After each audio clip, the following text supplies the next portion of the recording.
Why your mortgage rate is probably different from the average. The average U.S. mortgage rate hit 7.49% this week, the highest level in 23 years.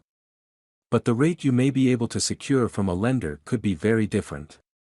It could either be a good bit higher than the current average, or lower.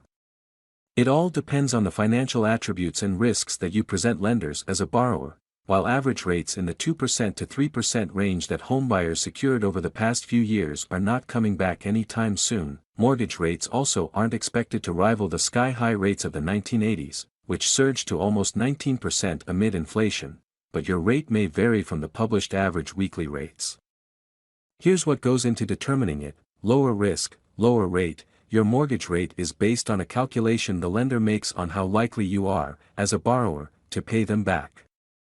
It's an approach called risk-based pricing that determines how much you'll have to pay the lender for the loan. The lower risk you present, the lower your mortgage rate will be. Among some fairly well-known positive attributes, your credit score.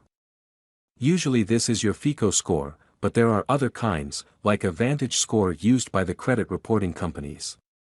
The higher it is, the better your rate will be. Mortgage borrowers who are super prime or very good, have FICO scores over 720, according to the Consumer Financial Protection Bureau.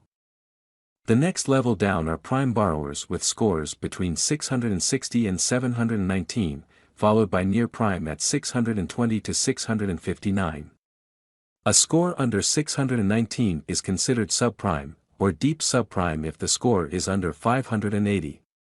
These categories will vary by lender, your proportion of debts relative to your income.